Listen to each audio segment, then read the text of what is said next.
రాత్రి 10:30 కావస్తోంది. Military cantonment area project రూమ్లో కూర్చుని ఉన్నారు సంగ్రామ్తో పాటు 5. 2 గంటల క్రితం దాకా విపరీతమైన వ్యాయామంతో అలసిన 5 ఇప్పుడు ముస్తఫా ప్రకటనలా పడిన ఈవినింగ్ ఎడిషన్లోని వార్త చూస్తున్నారు. మనసు దహించుకుపోతోంది. తమ అండతో చాలా అఘాయిత్యాలు చేసి ఇక్కడ బలవంతుడిగా నిలబడ్డ ముస్తఫా తమపై చేసిన దండయాత్రకి కాదు, సోనీ కోసం తమని వదులుకోవటానికి సిద్ధపడి అతడేమిటో తెలియజెప్పాడు. ముస్తఫాని మీరు నిందించవలసిన పనిలేదు, మృదువుగా అన్నాడు సంగ్రామ్. ఈ దేశానికి చెందిన వ్యక్తితో, పైగా స్వార్థం కోసమే మీతో బంధాన్ని పెంచుకున్న వ్యక్తికి మీ అవసరం ఉండేది మీరతడి అవసరానికి ఉపయోగపడినంత కాలం మాత్రమే. ఒకనాడు స్వీడన్ ప్రధానిని కిడ్నాప్ చేసి మిమ్మల్ని హెరాయిన్ని బదులుగా అడిగింది మీ మీద సానుభూతితో కాదు. సానుభూతి కలవాడే అయితే ప్రాసెస్ కావలసిన హెరాయిన్ కోసం 13 రోజుల గడువు అడిగేవాడు కాదు. అతడికి కావాల్సింది తను చెలామణి చేసే మాదక ద్రవ్యం. డ్రగ్స్ ట్రాఫికింగ్తో ఇంత సంపాదించిన ముస్తఫా కోరింది మీ అందరూ సోనీతో సహా ఈ దేశం విడిచి వెళ్ళటం. అంతే తప్ప మీకోసం ఆగడు. అది వాడి ఆలోచన. మీకన్నా ముఖ్యంగా కావాల్సింది సోనీ అని మీకు ఈపాటికి అర్థమయ్యే ఉంటుంది. నిశ్శబ్దంగా నీలచూపులు చూస్తున్నారు. బహుశా మీరు ఆలోచిస్తున్నది ముస్తఫా శక్తిని గురించి కావచ్చు, లేదు అది మీకు ప్రాణహాని అవుతుందేమో అన్న ఆలోచన మీకు ఉండవచ్చు. మిమ్మల్ని మరో మార్గంలోకి మళ్లించి ఇప్పుడు మళ్ళీ ప్రమాదకరమైన మిషన్కి సుముఖులుగా మార్చడం దారుణమే అని నేను అంగీకరిస్తున్నాను. విభ్రమంగా తలపైకెత్తారు. నాకు నేనుగా వెళ్తాను, కాకపోతే అక్కడి పరిస్థితుల్ని, ముస్తాఫా శక్తిని మీ నుంచి తెలుసుకోవాలనుకుంటున్నాను. ఈ దేశం సుసంపన్నమైనది నిజమే, చాలా పటిష్టమైన రక్షణ వ్యవస్థ ఉన్న మాట కూడా వాస్తవమే. అంత మాత్రం చేత అనాలోచితంగా అడుగుపెట్టి మరో దేశనేత ప్రాణాలు పోయే ఖరీదైన రిస్క్కి నేను సిద్ధపడలేకపోతున్నాను. అక్కడ స్వీడన్ ప్రధాని ముస్తఫా కబంధహస్తాల్లో చిక్కుకుని ఉండకపోతే 1,000,000 మంది ముస్తఫాల కథల్ని ఈ పాటికి ముగించగలిగే భారత ప్రభుత్వం ఇక్కడ ఈ మాత్రం బలహీనపడింది కానీ, ఈ మిషను నాకు అప్పజెప్పింది కానీ స్వీడన్ ప్రధాని కోసం మాత్రమే. మిమ్మల్ని నేను ఆ రొంపిలోకి లాగను.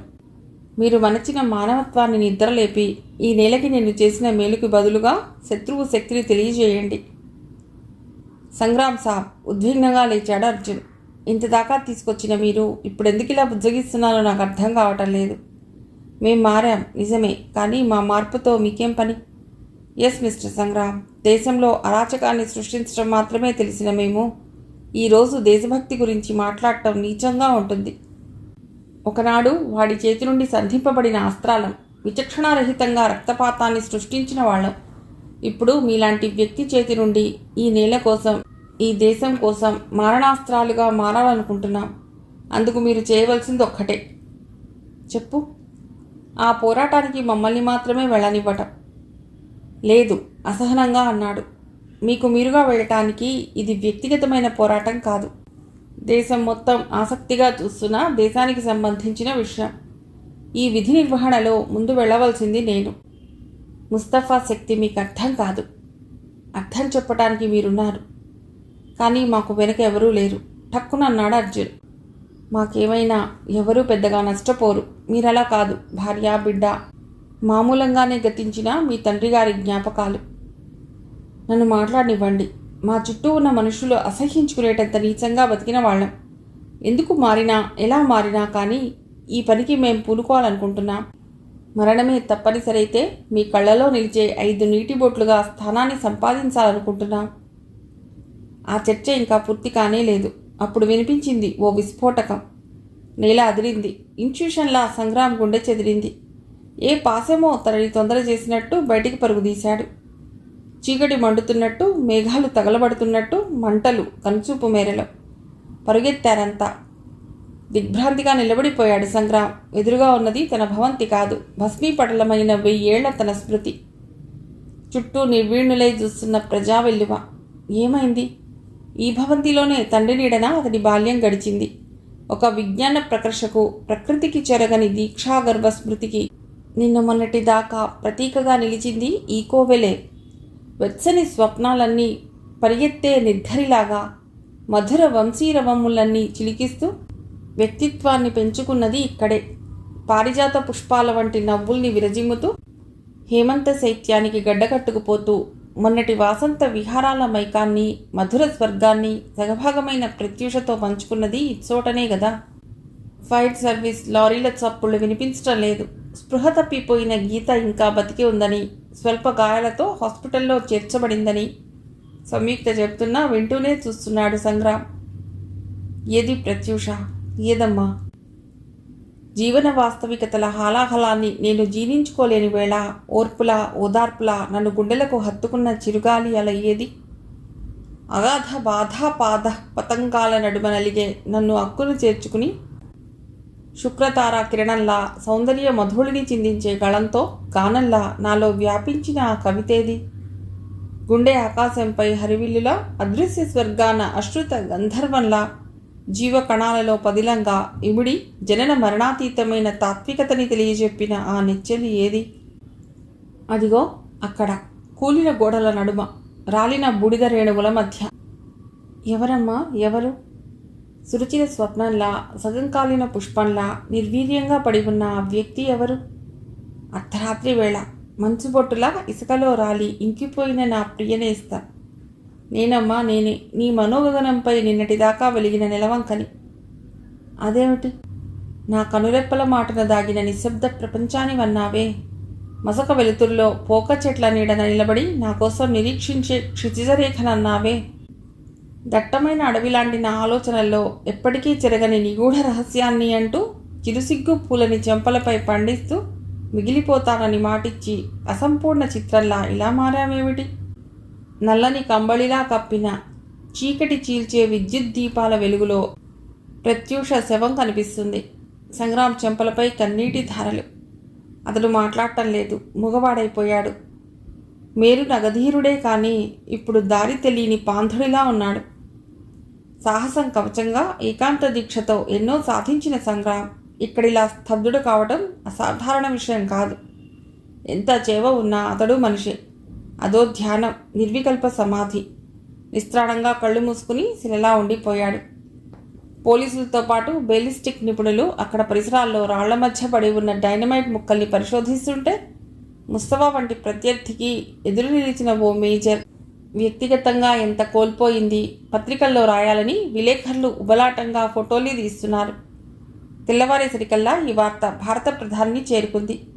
Army chief general Shah phone ద్వారా సంగ్రామ్ని ఓదార్చాలని ప్రయత్నించి అతడు లభ్యం కాకపోవడంతో ఒక ప్రత్యేక విమానంలో వైజాగ్ వచ్చారు. ఒక లక్ష్యం కోసం దేశభక్తుడిగా బతకాలనుకున్న ఏ వ్యక్తి అయినా ఎంతటి ఆత్మార్పణకి సిద్ధపడగలడో తెలియజేయగల సత్యానికి ఉదాహరణ సంగ్రామ్. పగలబోయే వాల్కనోలా కనిపించిన సంగ్రామ్ని ఓదార్చలేదు. చరిత్ర రక్త జలధికి నిర్మించబడిన సేతువులా మానవీయ పథకాన్ని ఎగురవేసే అకుంఠిత దీక్షా తత్పరుడిగా తనలాంటి వాళ్ళకి సైతం ఆదర్శనీయుడైన సంగ్రామ్ని ఓదార్చడానికి ఏ భాష సరిపోతుందని? ఆ సాయంకాలం సన్మానంలో కాలుతున్న ప్రత్యూష శవాన్ని చూస్తూ శిలల్లా నిలబడి ఉన్నారు 5. మార్చిరి తర్వాత 4 కొమ్మలు కాసి తీసుకొచ్చింది వారే. ఏనాటి బంధమో తలకొరివి వాళ్లే అంటించారు. సంగ్రామ్ ఓ మూల సాంప్రదాయకమైన కర్మకాండలి నిర్వహిస్తుంటే కంకళాల మధ్య ప్రేతాత్మల్లా ఉన్న 5 కళ్ళు చితిలా రగులుకుంటున్నాయి. అప్పుడెప్పుడో అన్నం పెట్టపోయిన ఆమె తలని పగలగొట్టి రక్తం చూసిన వారి కళ్ళల్లో ఇప్పుడు రక్తాశువులు రాలుతున్నాయి. అమ్మ కాదామె, కానీ రక్తం మరిగిన పులుల్లాంటి తమ ఆగడాలను సహించి అమ్మంత ఆత్మీయంగా లాలించింది. బ్రతుకు స్వర్గ నరకాల మధ్య సరిహద్దు రేఖలా నిలిచిన ఓ అమ్మ కాగలిగే అదృష్టాన్ని కాలరాస్తే దేవుడి చెక్కిలిపై మెరిసే దీపకాంతిగా లాలిత్యాన్ని మాత్రమే వర్షించింది. ఎందుకమ్మా క్రూరంగా సంచరిస్తున్న మమ్మల్ని దిగంతాల దాకా వ్యాపించే స్థాయికి మరల్చి సంగ్రామానికి వెళ్ళిరమ్మని వీధి చివరిదాకా సాగనంపవలసిన నువ్వు ఇంత తొందరపడి వెళ్ళిపోయావే? పగిళ్ల గాజు పెంకుల్లాంటి మమ్మల్ని ఆకాశం జారవిడిచిన నక్షత్రాలుగా మార్చి రోధసీ చీకటిలో నిలబడి ఆశీస్సులు అందించవలసిన వేళ మా కళ్ళ చివరి నీలాల్లా మారి కలత పెడతావే? అన్నయ్యా, అర్జున్ పిలిచాడు ఉద్విగ్నంగా. కంఠనరాలు చిట్లి రక్తం ఉబికేటట్టుంది. పాప జాగ్రత్త. బలరాం ముందుకొచ్చాడు. నీ ఆదర్శం జాగ్రత్త. సంగ్రామ్ విభ్రమంగా చూస్తున్నాడు. అందరి చేతులు ప్రమాణంలా చితిపైకి చేరుకున్నాయి. వదినమ్మ ప్రాణాలు తీసిన ముస్తఫాని మేము కడతేర్చాలని పెడుతున్న ఈ క్షణంలో మేము తిరిగి వచ్చినా రాకపోయినా ముస్తఫా రక్తాన్ని మాత్రం పదిలంగా మీకు అందేటట్టు చేస్తాం. రాలిన ఈ త్రివర్ణ ముఖ చిత్రాన్ని ఆ రక్తంతో తర్పణ చేస్తావో లేక అస్థికల పునాదులపై మరో భవంతి నిర్మిస్తావో, ఇదిగో ఈ క్షణంలోని దీక్ష సాక్షిగా, ఈ కాష్టం సాక్షిగా మేము యుద్ధంలో అడుగు పెడుతున్నాం. అడ్డంగా తలపంగించాడు సంగ్రామ్. లేదు, ఈ పోరాటాన్ని ప్రారంభించవలసింది నేను. ఈ దేశపు పౌరుడిగానే గాక మీ అన్నగా, మీకంటే పెద్దవాడిగా, సుశిక్షితుడైన సైనికుడిగా శత్రువుతో తలపడవలసింది నేను మాత్రమే. మేము అంగీకరించాం. మీ అంగీకారంతో నాకు పని లేదు. కనీసం నీ అస్త్రాలుగా మమ్మల్ని ఉపయోగించు. ఒకనాడు అతడన్న మాటనే స్థిరంగా పలికారంతా. దుర్గార్గానికి సంధించబడిన ఈ మారణాస్త్రాలకు అర్థవంతమైన ఉనికిని కలిగించు. సంగ్రామంలో నువ్వు రథసారథివే అవుతావో లేక మమ్మల్ని నడిపించే గురుపుగా ఆదేశాలు అందిస్తావో నీ ఇష్టం. కానీ మా బతుకుల్ని గురుదక్షిణగా నీకు అర్పించే అదృష్టాన్ని కలిగించు. సంగ్రామ్ పాదాలపై వాలిపోయారు. ఉద్విగ్నంగా నిలిచిన నీటి బొట్లతో వారి రూపాలు మసకమసకగా కనిపిస్తుంటే ఐదుగురిని తమ్ముళ్లలా గుండెలకు హత్తుకున్నాడు. ఆ రాత్రి శత్రువుతో పోరాటానికి పటిష్టమైన పథకం ఆలోచించబడింది. రణంలో మరణం కానీ గెలుపు కానీ నిర్ణయించబడవలసింది గంటల్లో కాదు, 7 నిమిషాల 45 సెకండ్లలో. స్థావరంలో ఆపరేషన్ నిర్వహించవలసిన గడువు అది. సాయంకాలం దాకా సాగిన టైమ్ స్టడీలో 5గురు అందించిన సమాచారంతో నిర్ణయం తీసుకున్నారు. సంగ్రామ్తో పాటు ఇప్పుడు 5గురు కథన రంగంలో అడుగుపెడుతున్నారు. నా దేశం భగవద్గీత, నా దేశం అగ్నిపునీత సీత. అసుర సంధ్య వేళ గుడిగంటల మోత భేరీ నినాదాల్లా వినిపిస్తోంది. జనం జనం ప్రభంజనం. నగరంలో ఓ మూల పోరాట సన్నద్ధులై అర్చనతో యాత్ర ప్రారంభిస్తున్న 6గురికి హారతులు అందిస్తున్నారు జనం. నిన్నగాక మొన్న అదే వీధిలో ఏ 5గురిని ప్రజలు నిరసించారో, ఎవరిని కిరాతకులని ద్వేషించారో అక్కడ ఆ ప్రాంతానికి చెందిన వాళ్ళు మాత్రమే కాక ఎక్కడెక్కడి నుంచో వచ్చిన జనం నుదుట తిలకాన్ని అద్దుతూ ఆశీస్సులను అందజేస్తున్నారు. ఈ దేశం శక్తివంతమైనదే, కానీ ఆ శక్తికి ప్రతినిధులు వెడుతున్న 6గురు మాత్రమే. ఏదన్నా సాధించగల భారతమాత ఇప్పుడు బాధ్యతనిచ్చి సంగ్రామానికి పంపుతున్నది వారిని మాత్రమే. ఇదో అరుదైన సన్నివేశం. ప్రపంచ దేశాలతో పాటు భారత ప్రభుత్వం ఆసక్తిగా గమనిస్తున్న ఆ తరుణంలో పాలభాగంపై ఎర్రని తిలకాల నుండి స్వేదాంబు కణాలు జారుతుంటే ఉత్సాహంగా సంగ్రామం వెంట నడుస్తున్నారంతా. అస్తమించిన సూర్యుడికి వీడ్కోలు చెప్పిన సంధ్యకాముదీ శీతల కిరణ రేఖలతో ప్రకృతిని నింపడమే కాక తిరిగి రాగలరో లేదో తెలియని సందిగ్ధ స్థితిలో వెళుతున్న ఆ వ్యక్తులకి కనిపించని ఆనంద భాష్పాల అశ్రు సంగీతాన్ని ఆలపిస్తుంటే ఊరి పొలిమేర దాకా నడిచారు జనం మధ్యగా. అమ్మా! ఠక్కున ఆగిపోయాడు ప్రసాద్. జనంలో ఓ వారగా నిలబడ్డ తల్లి ఇంకా మతిస్థిమితం లేని స్థితిలో ఉందో లేక సగర్భంగా కొడుకుని సాగనంపాలని వచ్చిందో క్షణం పాటు కొడుకుని చేరుకుంది. లాలనగా గుండెలకు హత్తుకుంది. ఎంత కమ్మని అనుభూతది. నిశాంత నిహార కణంలా ఓ నీటి బొట్టు ప్రసాద్ కళ్ళల్లో. ఇది చాలమ్మా. అతడి గొంతు పుడుకుపోయింది. చెమ్మగిలిన నీ కళ్ళలో కనిపించిన ఆ సంతృప్తి చాలు. నేను ఏమైనా కానీ ఈ క్షణంలో దక్కించుకున్న ఈ అదృష్టం చాలు. ముందుకు నడిచాడు. అర్జున్ ఠక్కు నిలబడిపోయాడు. ఇంతసేపు అతడు ఆర్తిగా వెతుకుతున్న సంయుక్త ముందుకొచ్చింది. పొట్టు పెట్టవు అందించింది భరణి. నేనా? మరి అదేమిటి? ఆమె తల వాలిపోయింది. I love you. శివసుందరులకి అతీతమైన సత్యం స్ఫురించేటట్టు మృదువుగా అంది. పొడి ఇసుకతో కట్టుకున్న ప్రేమ సౌధాన్ని తెలివిగా నిలబెట్టాలని చేస్తున్న పిచ్చి ప్రయత్నం. బొట్టు పెట్టు తొందర చేసింది. ఓ జోక్ చెప్పు. ఉద్విగ్నంగా చూసింది. నిజంగానే. నువ్వు చెప్పు అంది. ఓ పిసినారి భర్త భార్య చావు బతుకుల్లో ఉంటే డాక్టర్ని పిలవాలని వెళ్ళాట. ఆ భర్త సంగతి తెలిసిన డాక్టర్ ఫీజు గ్యారంటీగా ఇస్తావా అన్నాడు. దానికి ఆ భర్త చచ్చినా బతికినా డబ్బులు ఇస్తాను, మీరు నన్ను అనుమానించనక్కర్లేదు అన్నాడు. డాక్టర్ ఇంటికి వచ్చాడు. ట్రీట్మెంట్ ప్రారంభించాడు. కానీ ఆమె చనిపోయింది. డాక్టర్ డబ్బులు అడిగాడు. బతికిందా అని ప్రశ్నిస్తే లేదు అన్నాడు డాక్టర్. పోనీ చంపావా అంటే నేనెందుకు చంపుతాను అన్నాడు కంగారుగా. ముందు నేను హామీ ఇచ్చింది ఆ రెండింటిలో ఏదో ఒకటి చేస్తానన్నప్పుడేగా అంటూ డబ్బులు ఎగేశాడు. సంయుక్త నవ్వలేకపోయింది. జోక్ చండాలంగా ఉందా? బాగుంది, కానీ ఇప్పుడు అలాంటి జోక్ ఎందుకు చెప్పాం? సంయుక్తకి బొట్టు పెట్టాడు. ఇప్పుడు నా స్థితి అలాగే ఉంది కాబట్టి. అతని పెదవులపై చేయి నుంచింది. మనస్సు లాగుతోంది. ముందుకు కదిలాడు. 10 అడుగుల దూరం నడిచాడో లేదో వేగంగా వెనక్కి వచ్చాడు. ఏమైంది? సంయుక్త కంపిస్తోంది. నాకు బతకాలనుంది. ఏ గుండె అట్టడుగు పొరల్ని తాకిందో ఆమె కళ్ళల్లో గిర్రున నీళ్లు తిరిగాయి. నువ్వు క్షేమంగా తిరిగి వస్తావు. అలా రావాలనే బొట్టు పెట్టమంది. Yes, you will be safe. గుండె పరదాలో దాక్కున్న ఏ నిజమో నమ్మని స్థితిలో ఆమెను కలవరపరుస్తుంటే రొప్పుతూ వెనక్కి పరిగెత్తింది. ఏదో వెలితి. శక్తిని కూడా కట్టుకున్న అర్జున్ మరో ఫర్లాంగు దూరం నడిచాడు. నిన్నటిదాకా బతుకు కోసం ఆలోచించని తను ఈ క్షణంలో క్షేమంగా వెనక్కి రావాలనుకుంటున్నాడు. నీలరాలుతున్న ఆశల పుప్పొడిని వెతుక్కుంటూ అవనత మస్తకంతో నడుస్తూ అజరామరంగా వినిపించే సంయుక్త కబుర్లని గుర్తు చేసుకుంటున్నాడు. బ్రతుకు మధురమైన స్వప్నమని ఇంత ఆలస్యంగా అర్థమవుతుందేమో. డాడీ, గీత గొంతు వినిపించింది. అది కాదు, జనం మధ్యగా పరిగెత్తుకొస్తోంది. వెనుక ఆమెను తీసుకువచ్చిన పోలీస్ కమిషనర్ ఒక్క బుదుటిన తండ్రిని చుట్టేసింది. వెళ్ళిపోతున్నావా? అపశృతి లాంటి ప్రశ్న. మరేమో మమ్మీ చచ్చిపోయింది. పెద్ద శబ్దం. నేను సంయుక్త ఆంటీతో అప్పుడే వస్తున్నానన్నమాట. ఎందుకమ్మా గీత, ఈ క్షణంలో అమ్మను గుర్తు చేసి నన్ను ఎందుకు బలహీనపరుస్తావు? నేనున్నానుగా, ధైర్యం చెప్పాడు. మరి నేను ఉన్నాగా డాడీ. తల్లి గుర్తుకొచ్చిందేమో. గీత కళ్ళల్లో నీళ్లు నిలిచాయి. ఎప్పుడొస్తావు? జవాబు తెలియని ప్రశ్న. అయితే అప్పటిదాకా భయపడద్దా? మరే. భగవద్గీత చదువుతూ ఉండనా? తలపంకించాడు. ముద్దు పెట్టుకుంది. 5 బాబాయిలను చుట్టేస్తూ ఉద్విగ్నంగా చెప్పలేని సందేశాన్ని ఏదో చెప్పాలని ప్రయత్నించి విఫలురాలైంది. ఒక పసికందు. అమ్మా నాన్నల ఒడిలో ఆకతాయిగా కథలు కబుర్లు చెప్తూ బతికిన చిన్ని ప్రాణి ఇప్పుడు తన ఉనికితో స్ఫూర్తిని అందించే ప్రయత్నం చేస్తోంది. తొందరగా వచ్చేస్తారుగా. గీత గొంతులో ఆర్తి అందరినీ కదిలించిందేమో. కళ్ళు చెమ్మగిల్లాయి. టాటా బాబాయిలు, బెస్ట్ ఆఫ్ లక్ డాడీ. అప్పటికే సంగ్రామ్ 5 అడవి పొలిమేరల్లో అడుగుపెట్టాడు.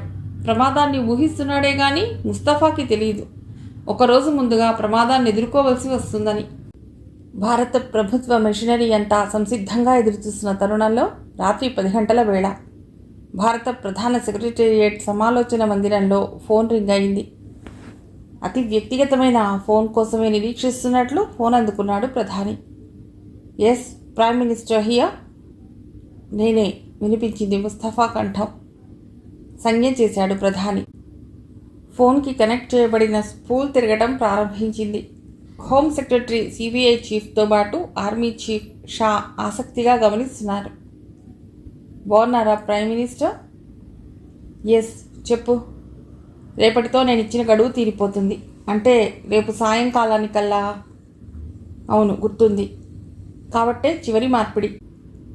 ఒప్పందానికి సంబంధించి కొన్ని సూచనలు తెలియజేయాలనుకుంటున్నాను. ఒప్పందాన్ని అమలు చేయడానికి సంసిద్ధంగా ఉన్నాను. అమలు చేయటానికా, అటాక్ కావటానికా? మిస్టర్ ముస్తఫా, నా ప్రయత్నాన్ని తిప్పికొట్టావు. కానీ నా చివరి ప్రయత్నం వీగిపోయింది. ఓ క్షణం ఆగి అన్నాడు. నిజమేగా, నా మనుషులతో సంగ్రామ్ ఇంటిని పేల్చేశాను. అందులో సంగ్రామ్తో పాటు 5 ఉంటారని ఎక్స్పెక్ట్ చేస్తే అతని భార్య మాత్రమే చచ్చిందని తెలిసింది. కాబట్టేగా సంగ్రామ్ మానసికంగా దెబ్బతిన్నాడు. It's fine. బహుశా ఇప్పుడప్పుడే కోలుకోడనుకుంటాను. ఎలా కోలుకుంటాడు ముస్తఫా?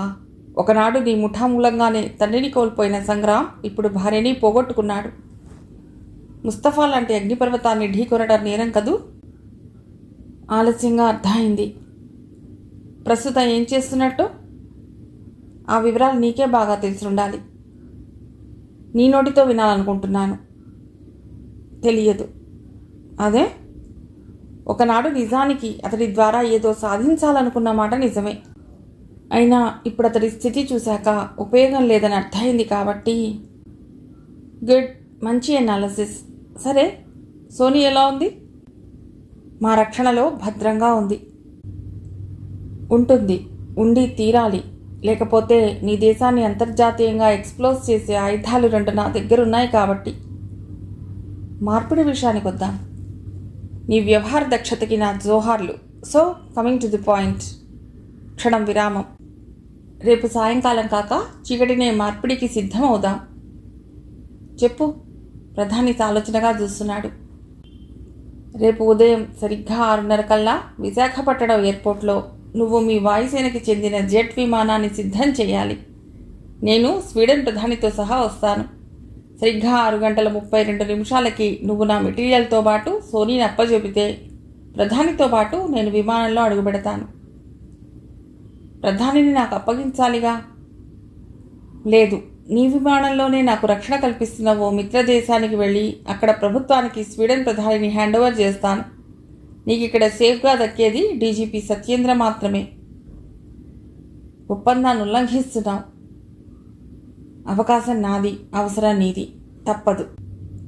సో అనుభవం గల పైలట్తో పాటు మొత్తం క్రూని వాయుసేన విమానంతో పాటు సిద్ధం చేయాలి. జవాబు లేదు. మాట్లాడు prime minister. It's too much. Let it be 1000 much. Sweden ప్రధానిని ఇక్కడే మాకు అప్పచెప్పాలి. ఎందుకని? అతడు అదృశ్యమైంది ఇక్కడ అతిథిగా కాబట్టి. షరతులకు అంగీకరించకపోతే స్వీడన్ ప్రధాని శవం మాత్రమే నీకు దక్కుతుంది. వెళ్ళేది ఏ దేశానికి? ఆ విషయం అప్రస్తుతం. స్వీడన్ ప్రధాని రక్షణ విషయంలో ఆ ప్రభుత్వంతో నేను మాట్లాడాలి. That's not your business. Yeah, it's my business. అసహనంగా అరిచాడు ప్రధాని. యుసీ మిస్టర్ ముస్తఫా, విమానంతో సహా నువ్వు ఏ దేశానికైనా వెళ్ళే ఏర్పాట్లు చేస్తాను, కానీ స్వీడన్ ప్రధానిని ఇక్కడ అప్పచెప్పాలి. తెలివి ప్రదర్శించకు ప్రైమ్ మినిస్టర్. నా సెక్యూరిటీ కోసం నేను ఇదే మార్గం అనుసరించాలనుకుంటున్నాను. సో 15 సెకండ్ల టైం ఇస్తున్నాను. వెంటనే అంగీకారం తెలపాలి. 1, 2. జవాబు చెప్పకపోతే ఫోన్ షెడ్యూల్ చేస్తాను. ఇక నిన్ను నేను కాంటాక్ట్ చేయను. నీకు దక్కేది ఎడ్బర్గ్ శవం మాత్రమే. 3, 4, 9. ఎస్, భారత ప్రధాని పాలభాగంపై స్వేదం అలుముకుంది. నీ షరతులకు అంగీకరిస్తున్నాను. గుడ్. పరిహాసంగా నవ్వు వినిపించింది. చివరిగా ఒక ముఖ్యమైన హెచ్చరిక. నా గమనానికి సంబంధించిన ఏ క్షణంలో అయినా మీ అధికారులు తెలివిని ప్రదర్శిస్తే మూల్యం చెల్లించేది మీరే. ఎస్, ఎయిర్పోర్ట్కి చేరే మార్గంలో నా నుండి స్వీడన్ ప్రధానిని వేరు చేసే ప్రయత్నానికి మీరు సిద్ధపడితే మీరు ఊహించలేరు జరిగే అనర్థం ఏమిటో. స్వీడన్ ప్రధానికి సైతం తెలియకుండా అతడి శరీరానికి నేను అమర్చిన డిటోనేటర్ నా అధీనంలోని రిమోట్ కంట్రోల్తో ఆపరేట్ చేయబడుతుందని గుర్తుంచుకుంటే బెటర్. ఉండనా ప్రైమ్ మినిస్టర్? ఫోన్ రెడీ చేసిన చప్పుడు. తేరుకోవటానికి 5 నిమిషాలు పట్టింది. You're right mister Shah. Army chief వైపు చూసిన ప్రధాని ఆందోళనగా అన్నాడు.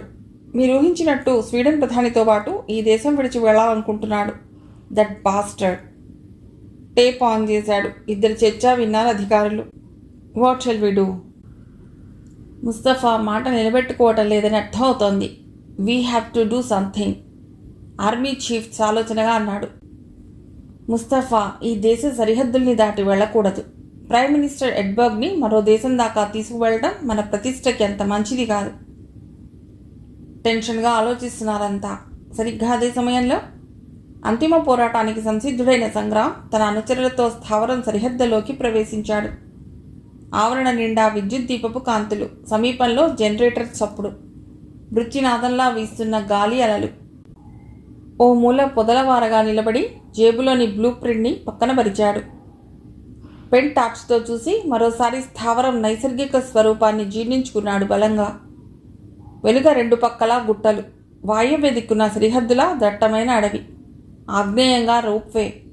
చాలా తక్కువ వ్యవధిలో స్థావరాన్ని చేరుకోవాలి అంటే ఆగ్నేయ దిశలోని మార్గం గుండా రావాలి. ఇంతవరకు ఏ పోలీస్ అధికారి దృష్టికి తోచని ఆ మార్గాన్ని సూచించింది అర్జున్తో పాటు మిగతా 4 కూడా. ప్రపంచంతో ముస్తఫా సంబంధం తెగిపోవాలి అంటే ఉన్న బలమైన ఒకే ఒక్క మార్గం రోప్వే. వాయువ్య దిశలో సుమారు 25 కిలోమీటర్ల దూరాన్ని దుర్గమారణ్యంలో నుంచి నడిస్తే తప్ప నగరానికి చేరే అవకాశం లేదు. దట్టంగా ఉన్న అడవి కావటంతో ముస్తఫా కానీ అతడి అనుచరులు కానీ అటు అదృశ్యం కావటం సులభం. రోప్వేకి సుమారు 170 కిలోమీటర్ల దూరంలో మొదటి షిప్, దానికి 45 కిలోమీటర్ల దూరాన రెండో షిప్. మొదటిది గంజాయి store room plus heroin lab లాగా, రెండో షిప్ ప్యాకింగ్ సెక్షన్, అక్కడ చిన్న పాలిథిన్ ప్యాకెట్స్లలో హెరాయిన్ నింపబడుతుంది. రెండో షిప్కి అభిముఖంగా 112 మీటర్ల దూరాన కాటేజ్ ఉంది. సుమారు 236 చదరపు మీటర్ల వైశాల్యం గల ఆ కాటేజ్లో గ్లాస్ కేజెస్, అందులో విషసర్పాలు, స్వీడన్ ప్రధాని ఉండే గది, Mustafa bedroom come closed circuit TV equipment, radio station ఉన్నాయి. వాయువ్య దిశలోని ఫెన్సింగ్ లాంటి పొదలకి మొదటి షెడ్కి నడుమ మొసళ్ల కొలను కవర్ చేస్తూ వుడెన్ ప్యానెల్స్ ఉన్నాయి. 5 చెప్పిన ప్రతి విషయాన్ని మననం చేసుకున్నాడు సంగ్రామ్. అర్ధరాత్రి దాటి 10 నిమిషాలు గడిచింది. ప్రత్యర్థిని కడతీర్చడం కాదు, సాధ్యమైనంత గోప్యంగా ముందు స్వీడన్ ప్రధానిని, డీజీపీ సత్యేంద్రని రోప్వేని దాటించాలి. ముస్తఫాకి కానీ అతడి అనుచరులకు కానీ తమ ఉనికి తెలియకుండా అంతా జరిగిపోవాలి. అది జరగాలి అంటే ఎత్తుగా ఉన్న ప్రదేశంలో నిలబడి వీడియో కెమెరాని ఆపరేట్ చేస్తూ పరిసరాల్ని పరికించే వ్యక్తిని, అంతకు మించి 8 నిమిషాలకోసారి తమ ప్రొడక్షన్ మార్చుకుని గస్తీ తిరిగే వ్యక్తులని చాలా ఏకాగ్రతగా గమనించాలి. అసలు ఆపరేషన్ 7 నిమిషాల 42 సెకండ్లలో ముగించాలనుకున్నది అదే ఉద్దేశంతో. పొజిషన్స్ మార్చుకుని స్థావరంలో 8 నిమిషాలకోసారి తిరిగే ఒక వ్యక్తి దృష్టిలో పడినా పరిస్థితి తారుమారవుతుంది. శత్రువుని దిగ్బంధం చేసే ప్రయత్నంగా నాగరాజు, ప్రసాద్లు వాయవ్య దిశ పొదల్లో సుమారు 200 మీటర్ల దూరాన్ని సన్నని వైర్తో డైనమైట్స్ ఏర్పాటు చేశారు. అక్కడ పరిసరాల గురించి తెలిసిన ఆ ఇద్దరు అది పూర్తి చేయడానికి 9 నిమిషాలు పట్టింది. ముస్తఫా కానీ అతడి అనుచరులు కానీ అటు వెళ్లాలని ప్రయత్నిస్తే చీకట్లో వైర్ని తాకి డైనమైట్స్ పేలిపోతాయి. ముస్తఫా అక్కడ చెట్ల కొమ్మలకి ఏ పద్ధతిలో తూటాలని ఏర్పాటు చేశాడో సంగ్రామ్ ఇంచుమించుగా అదే పద్ధతిని అనుసరించాడిక్కడ. ఒక మార్గం మూసుకుపోయింది, మిగిలింది ఒక్కటే, మనీలాతో రోప్ పటిష్టంగా ఏర్పాటు చేయబడిన రోప్వే. 100 అడుగు లోతు లోయపై ఉన్న అదే రోప్ని స్వీడన్ ప్రధాని, డీజీపీలతో పాటు బయటకు వచ్చే మార్గంగా నిర్ణయించి ఆ మార్గాన్ని దాటిన మరుక్షణం రోప్వేని బ్లాస్ట్ చేయాలని నిర్ణయించుకున్నారు. భుజాలకి తగిలించుకున్న ఆయుధాల్ని, డైనమైట్స్ ఉన్న ప్లాస్టిక్ బ్యాగ్స్ని అందించిన సంగ్రామ్ చివరగా చూశాడు అందరి వైపు. అప్పటికే ఎవరి బాధ్యత ఎంతవరకో స్పష్టంగా సూచించాడు. అది ఆశీస్సు అందించడమే కానీ ఏ స్థావరంలో మారణాస్త్రాల్లా బతికారో అదే అస్త్రాలు ఇప్పుడు తనకి అనుకూలంగా మారినందుకు సంతృప్తితో ఉద్విగ్నంగా అందరినీ దగ్గరకు తీసుకున్నాడు. అనంతం దాకా విస్తరించిన చీకటి, నిబిడాంధకార మహారణ్యంలో దిక్సూచిలా నిలబడ్డ అతడి పాదాల్ని తాకారు. లోయకి సమీపంలోని చిన్న గుట్టనెక్కి దిగువ స్థావరం వైపు చూశాడు. సరిగ్గా పొజిషన్స్ మార్చుకునే వ్యవధి పూర్తయినట్టు సుమారు 100 మంది దాకా సాయుధులు స్థావరంలో అటు ఇటు కదులుతున్నారు. మరో 1/2 నిమిషం గడిచింది. స్థావరంలో నిశ్శబ్దం. టైం చూసుకున్నాడు సంగ్రామ్. రాత్రి 12:37. నుదుటిన పట్టిన స్వేదం తుడుచుకుని బొటనవేలిని పైకెత్తి చూపించాడు. ఆపరేషన్ ప్రారంభ సంకేతం అది. సరిగ్గా 12:44 పూర్తి కావాల్సిన ఆపరేషన్ మొదలైంది. ఓ మూల ఎత్తైన ప్రదేశంలో వీడియో కెమెరా ఆపరేట్ చేస్తున్న వ్యక్తిని సమీపిస్తున్నాడు బలరాం వెనుకగా. పాములా పాకుతున్న బలరాం సరిగ్గా 6 సెకండ్లలో అతడి వెనుకగా నడిచి ఒడుపుగా అతడి మెడనందుకున్నాడు. లిప్తపాటులో కంఠాన్ని విరిచేసి అతడిని పొదలోకి నెట్టి ఇప్పుడు కెమెరాని తను ఆపరేట్ చేస్తున్నాడు. బలరాంకి తెలుసు, అపరాత్రి వేళైనా నిద్రపోకుండా ఉలిక్కిపడి లేచే ముస్తఫా అప్పుడప్పుడు రోప్వే వైపు, స్క్రీన్ వైపు చూస్తుంటాడని. 2 క్షణాల పాటు రోప్వేని కెమెరాతో చూసి అక్కడ సంగ్రామ్తో పాటు లోపలికి అడుగు పెడుతున్న అర్జున్, ప్రసాద్, సహదేవ్, నాగరాజులకు అనుకూలంగా కెమెరాని మరో దిక్కుకి ఫేస్ చేశాడు. ఇది అవకాశంగా లోపలికి వచ్చిన 5 స్థావరం చీకట్లోకి నక్కారు.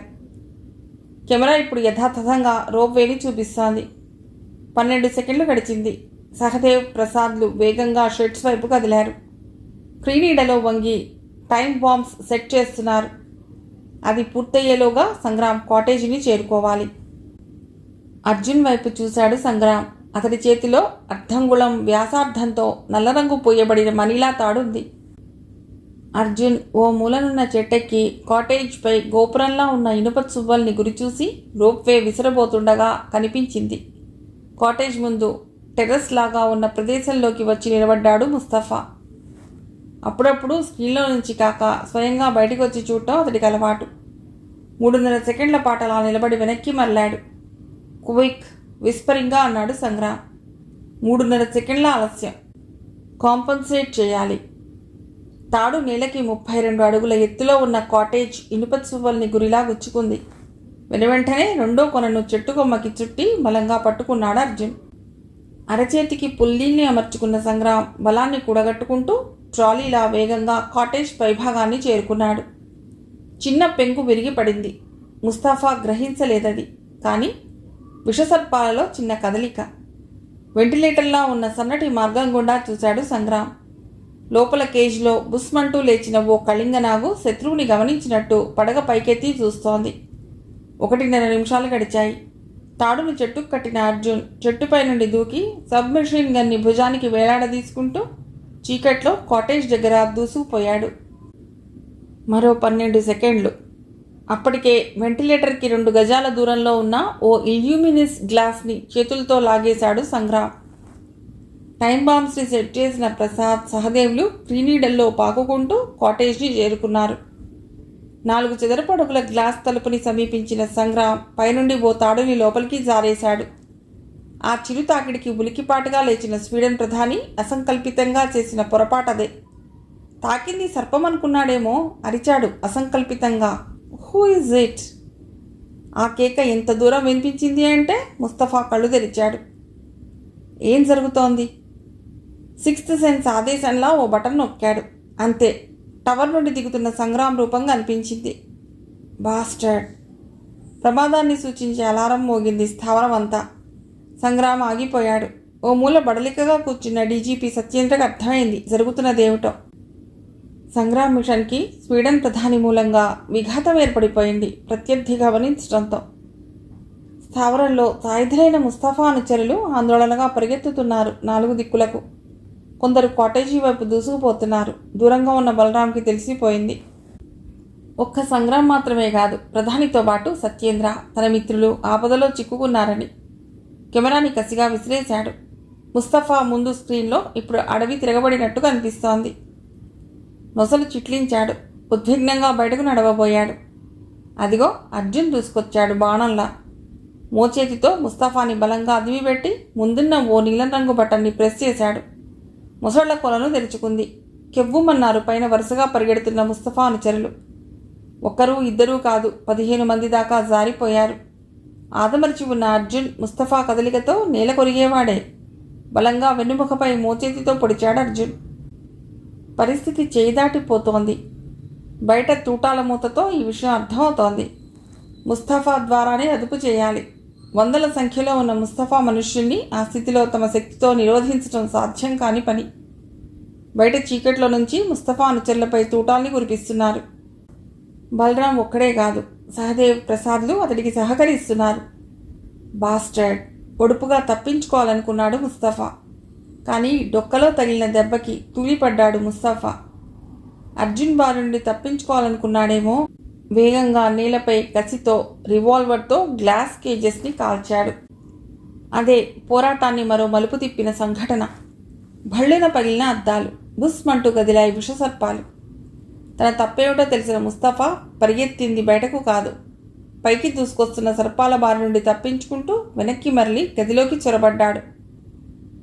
ద్వారం గడియ పెడుతూ రొప్పుతూ చూశాడు. అర్జున్ నవ్వుతున్నాడు మృత్యువులా. Filthy bastard! తల్లిలాంటి ప్రత్యూష రూపమే గుర్తుకొచ్చిందో, లేక తమ జీవితాన్ని అలా తప్పుదో పట్టించిన అతడి స్వార్థంపై ద్వేషమే రగిలిందో కాల్చి చంపలేదు. సబ్మిషన్తో నుదుటిపై కొట్టాడు బలంగా. ఫౌంటైన్లా చిమ్మింది రక్తం. మూలుగుతున్నాడు ముస్తఫా. నేపథ్యంలా బయట తూటాల మూత.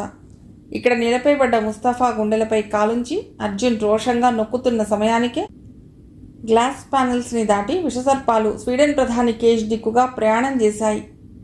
కమాన్! సంగ్రామ్ తాడుపై వేలాడుతూ ఎడ్వర్డ్కి చేతులు అందిస్తున్నాడు. తన ప్రాణం కన్నా అతిథి జీవితం ముఖ్యమనుకున్న సత్యేంద్ర ఎడ్బర్గ్ని పైకి లేపి సంగ్రామ్కి అందించాలని ప్రయత్నిస్తున్నాడు. అప్పటికే కేజ్ మధ్యగా వచ్చి నిలబడ్డ నాగరాజుకు అర్థమైపోయింది.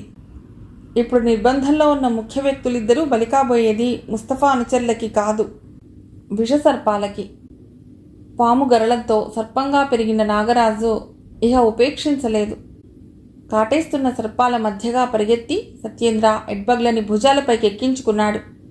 అది శక్తి కాదు, మొండితనం.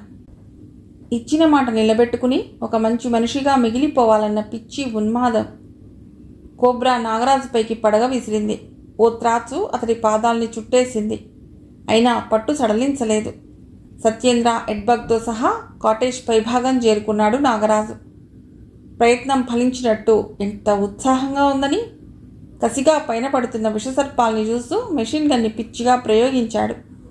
విషసర్పాల పడగలు చిట్లిపోతున్నాయి. అదే అదనుగా భావించిన అర్జున్ క్యాబిన్ ద్వారం నుంచి ముస్తఫాని బయటికి లాగాడు. బయట భీకర పోరాటం జరుగుతుంది. ముస్తఫాతో పాటు కారిడార్ దాకా చేరిన అర్జున్ చూడలేదు. అప్పటికే ఓ త్రాచు ముస్తఫా చెంపపైన కాటేసింది. కాటేజ్ పై నుండి కిందికి దూకిన సంగ్రామ్ ఓ చేత్తో మిషన్ గన్ని ఆపరేట్ చేస్తూ ఎడ్బర్గ్ని క్రీనీడల మాట నుండి రోప్వే దిక్కుగా నడిపిస్తున్నాడు వేగంగా. సత్యేంద్ర అనుసరిస్తూనే అక్కడి దృశ్యాన్ని గమనించాడు. అది పోరాటం కాదు, ఖాళీ కాలని చితికీలల్లా బతికిన వ్యక్తులు సంగ్రామ్ నియోగించిన శక్తిగా చేస్తున్న స్వైర విహారం. అహంకృతిగా అయినా ఆహుతికి సిద్ధపడి అణువంత చరిత్ర కోసం తపస్సులా సాగిస్తున్న పోరాటం. అడవి దద్దరిల్లిపోతోంది. చీకటి వజ వణుకుతోంది. కాటేజ్ ముందు ముస్తఫాని బలంగా పట్టుకున్న అర్జున్ ఉక్రోషంగా అడుగుతున్నాడు.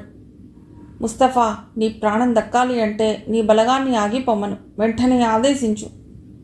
రొప్పుతున్నాడు ముస్తఫా. అసలు తనే స్థితిలో ఉన్నది అర్జున్కి చెప్పాలని తాపత్రయపడుతున్నాడు. కానీ గొంతు పెగలటం లేదు. కావాలంటే నేను కాల్చి చంపగలను ముస్తఫా. అర్జున్ మోచేతి పట్టు మరింత బిగించాడు. రక్తపాతం ఆపించు. కేవలం ముస్తఫా ఒక్కడికే అది సాధ్యమని తెలిసిన అర్జున్ వివసుడైపోతున్నాడు. పోరాటం మరింత ఉధృతమవుతోంది. చిట్లిపోతున్న కపాలాలు, చీకటి ఆకాశంలో ఎగురుతున్న రాబందుల చప్పుళ్ళు. ముస్తఫా, క్విక్! అప్పుడు చూశాడు నురగలా ముస్తఫా నోటి నుండి చిమ్ముతున్న రక్తాన్ని. ఎందరి రక్తాన్నో కళ్ళ చూసిన నీ రక్తము నీకు ఎదురు తిరిగి నీలో ఇమడనని మొరాయిస్తుంది ముస్తఫా. ముస్తఫా కళ్ళు బయలు గమ్ముతున్నాయి. సరిగ్గా అదే సమయంలో ఏటవాలుగా నున్న గుట్టపై నుండి ఓ బండరాయి దొర్లుతూ వస్తోంది. అది తనంతట తానుగా కదిలింది కాదు. ముస్తఫా అనుచరుడు చిన్న దాపులో ఉన్న మరో రాయిని షూట్ చేశాడు. అది నుగ్గు కావటంతో బండరాయి ముందుకు కదిలింది. అరక్షణం ఆలస్యమైతే సంగ్రామ్ మాత్రమే కాక స్వీడన్ ప్రధానితో పాటు సత్యేంద్ర సైతం నలిగిపోయేవారే. దూరం నుండి గమనించిన బలరాం వేగంగా దూసుకొచ్చి బలంగా శరీరాన్ని అడ్డం ఉంచాడు. ముందుకెళ్ళిపోండి అరిచాడు రొప్పుతూ. ఎక్కడో సర్కస్ కంపెనీలో ఏనుగుల్ని గుండెలపైకి ఎక్కించుకునే అలవాటు గల బలరాం ఆ క్షణం ఆలోచిస్తున్నది ఒక్కటే, ఆ ముగ్గురు ప్రత్యర్థుల దృష్టిలో పడకూడదు. సంగ్రామ్ ప్రధానిని ముందుకు లాక్కుపోయాడు. రక్తం కళ్ళలోకి చిమ్ముతుంటే సడలిపోతున్న పట్టుని మరింత బిగిస్తున్నాడు బలరాం. ఇప్పుడు తూటాలు అటు దిక్కుగా వర్షించాయి. బండరాయి ఖంగుమంటోంది. బలరాంని రక్షించాలనుకున్న సంగ్రామ్ క్షణం అడ్డంగా జరిగాడు. రిబ్బున పొట్టలో నుండి దూసుకుపోయిందో బుల్లెట్. అమ్మా! గుండె గొంతులోకి జారినట్లు బాధ. నిభాయించుకుంటూనే బలరాంని చూశాడు. క్విక్! ఆ రాయిని విడిచేయి. వేగంగా బలరాం పక్కకు జరిగాడు. వెంటనే అది ముసళ్ల కొనలోకి దొర్లి నీళ్లను 10 అడుగుల ఎత్తుగా మళ్లించింది. దూరంగా చీమల పుట్టలా పరిగెత్తుకొస్తున్న శత్రువులు. పరిగెత్తండి అంతా, కమాన్! తానే స్థితిలో ఉన్నది వారికి తెలియటం ఇష్టం లేని సంగ్రామ్ తన వాళ్ళని తొందర చేస్తున్నాడు. నాగరాజు, బలరాం, సహదేవ్, ప్రసాద్లు రోప్వేని సమీపించారప్పటికే. అర్జున్ ఎక్కడా? కనిపించలేదు అర్జున్. అర్జున్! అరిచాడు కొండలు ప్రతిధ్వనించేటట్టు. ముస్తఫా! నురగలు కక్కుకుంటూ నేలజారిన ముస్తఫాని చూస్తూ నవ్వాడు అర్జున్. అలెగ్జాండర్లా నేర ప్రపంచాన్ని మొత్తం గెలిచి ఏకఛత్రాధిపత్యాన్ని కోరిన మిత్రుడా, క్రూరంగా కడదేనిపోయావు గదు. శవాన్ని కాలితో తన్నాడు. వికృతంగా, నిర్వేదంగా గుండెలు పగిలేలా నవ్వుతున్నాడు. నిన్నటిదాకా దేశాన్ని వణికించిన ఓ నేరస్తుడు, దేశ విదేశాలు గాలిస్తున్న ఓ నరరూప రాక్షసుడు దారుణంగా బతుకు చాలించాడతడి కళ్ల ముందే. అవనీతలంపై పేరుకున్న అకాల చీకటి చీకట్లోనే అంతమైపోయింది. తాత్వికత లాంటి ప్రశాంతత. అదిగో అప్పుడు ఓ విస్ఫోటనం. ఒకసారి కాదు, 2 సార్లు. షెడ్స్కి ఉద్దేశించిన 2 టైం బాంబ్స్ పేలి గోడౌన్స్ రూపురేఖల్ని బూడిదగా మార్చాయి. అర్జున్! పరుగున వచ్చిన సంగ్రామ్ అర్జున్ని బలంగా లేవనెత్తాడు. ముందుకు వెల్లువలా ఉరికి వస్తున్న శత్రుబలగాన్ని నిరోధిస్తూ షూట్ చేస్తున్నాడు. హ్యాండ్ గ్రెనేడ్స్ని విసురుతున్నాడు గురి చూసి. పిట్టల్లా రాలిపోతున్నారు. అయినా ఆగడం లేదు. తూటాలు మిడుగురు పురుగుల్లా చీకటిని చీల్చుతుంటే బాధతో మెలిదిరిగిపోతూ ఆలోచించాడు సంగ్రామ్. లాభం లేదు. ప్రత్యర్థిని నిరోధించడం కష్టం.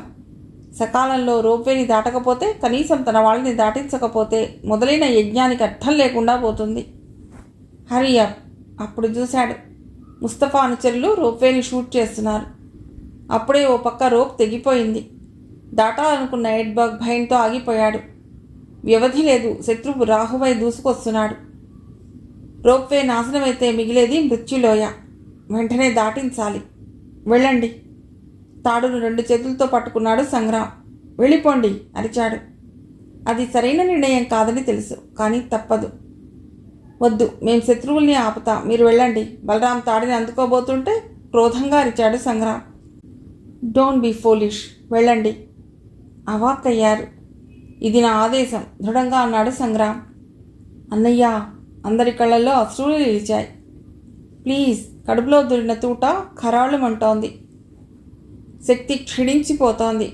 మన వాళ్లతో మీరు వెళ్ళిపోండి. నా కోసం చూడొద్దు. నేనేమవుతానో అన్న ఆలోచన మీకొద్దు. వాళ్ళని ఆపడమో, ఈ రోప్వే దాటి రానివ్వకపోవటమో చెయ్యాలి అంటే మీరంతా వెళ్ళాలి. ఇక్కడ ఒక దేశభక్తుడు తన దేశం కోసం దీక్షగా నిర్వహించవలసిన ఆఖరి ఘట్టానికి సమాయత్తమవుతున్నాడని బోధపడిపోయింది. ఊపిరిని గుప్తవీణగా, తంత్రి నినాదంగా మార్చుకుని గుండె పొగుళ్ల నుండి జారిపోతున్న దైన్యాన్ని సైతం జీవనహేళకు ప్రతీకగా మిగిల్చి ఇంకా ఏదో చెయ్యాలని ఆరాటపడుతున్నాడు. కదిలారు 5 తమ్ముళ్ళు. ప్రపంచ దేశాలు ఎదురు చూస్తున్న అతిథితో పాటు సత్యేంద్ర. 1/2 నిమిషం వ్యవధిలో రోప్వే దాటారు. ఎంత సంతృప్తిగా ఉందని!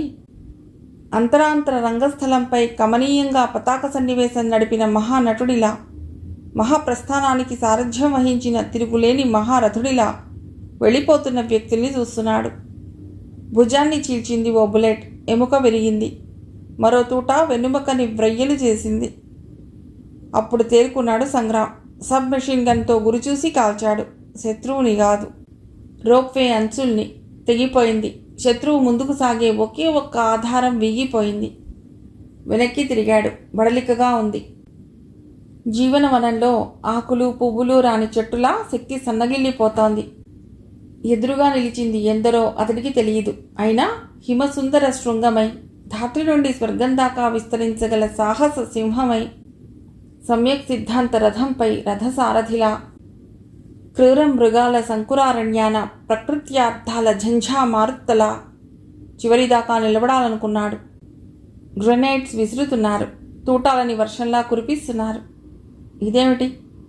చెయ్యి కదలనంటోంది. కనురెప్పలు భారంగా వాలిపోతున్నాయి.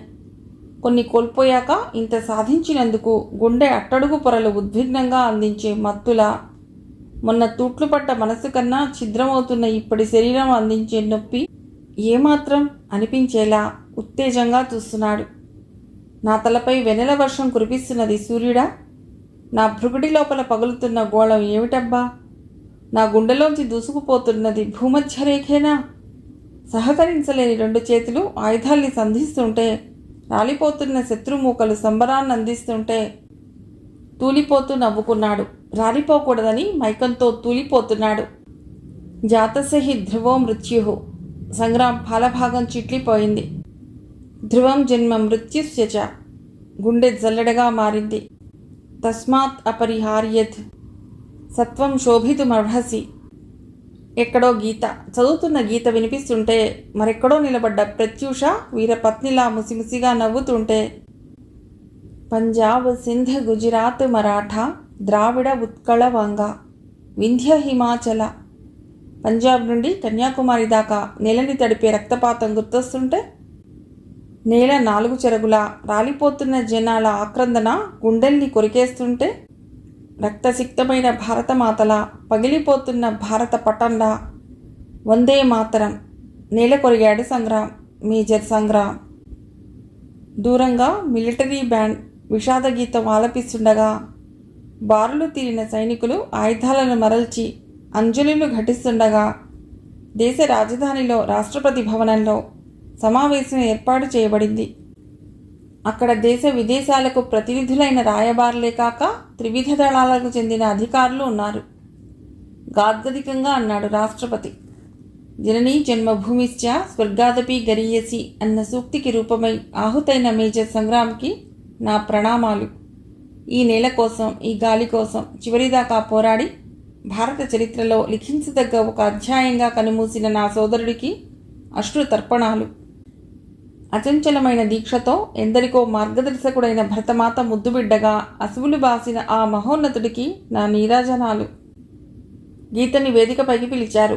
క్షణపాటు ఆ 6 ఏళ్ల పాపని పైకెత్తుకుని ఆ కుటుంబంలో శేషంగా మిగిలి అశేషమైన కీర్తికి వారసురాలైనందుకు నుదుట ముద్దు పెట్టుకున్నారు. బంగారు పతకాన్ని పాపకు బహూకరించారు. అదేమిటో పాపకి తెలియదు, కానీ కళ్ళల్లో నీళ్లు తిరిగాయి. పతాకం మధ్య వృత్తంలో తండ్రి కనిపించాడేమో. డాడీ అంది వెక్కిపడుతూ. చచ్చా, ఏడవకూడదు. ది గ్రేట్ మేజర్ సంగ్రామ్ కూతురు అలా ఏడిస్తే అస్సలు బాగోదు. నేను లేకపోయినా, మమ్మీ లేకపోయినా నిన్ను లైక్ చేయడానికి 5 బాబాయిలున్నారుగా. బాబాయ్. జనం మధ్య కూర్చున్న 5 పిలిచింది బేలగా. అశ్రుసిక్త నయనాలతో ముందుకు కదిలారు. అవును, ఆ పాపకి ఇప్పుడు దిక్కుగా మిగిలింది ఆ 5. కథ సమాప్తం.